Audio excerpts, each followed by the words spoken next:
ஒன்றும் பொள்ளாச்சி வன்கொடுமை சம்பவத்தை போன்ற சம்பவம் அல்ல. அங்கே ஒரு முக்கிய பிரமுகருடைய மகனே அதில் ஈடுபட்டிருந்தார். அதை மறைக்க அன்றைக்கு ஆட்சியாளர்கள் முயற்சி செய்தார்கள். ஆனால் எதிர்க்கட்சிகள்லாம் நடத்திய போராட்டத்தின் விளைவு, ஊடகங்கள் நடத்திய போராட்டத்தின் விளைவு கடைசியாக வழக்கு பதிவு செய்யப்பட்டதை தவிர, அதுவும் உங்களுக்கு தெரியும் யார் யாரையெல்லாம் விட்டுட்டு வழக்கு போட்டாங்க என்கின்ற சம்பவங்கள் உங்களுக்கு நன்றாக தெரியும். எனவே அதிமுக ஒன்றும் யோக்கியமான கட்சியாக சொல்லவில்லை, அவர்கள் மறைக்க முயற்சித்தார்கள்.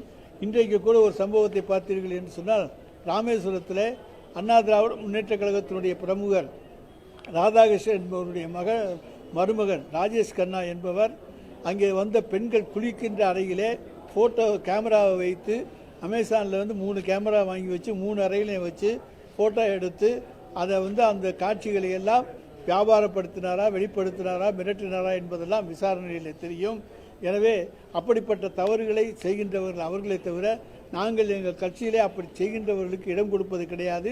தவறு செய்தால் உடனடியாக அவர்கள் மீது நடவடிக்கை எடுத்து விடுவோம் என்பதை இங்கே நான் தெரிவித்துக் கொள்ள கடமைப்பட்டிருக்கின்றேன்.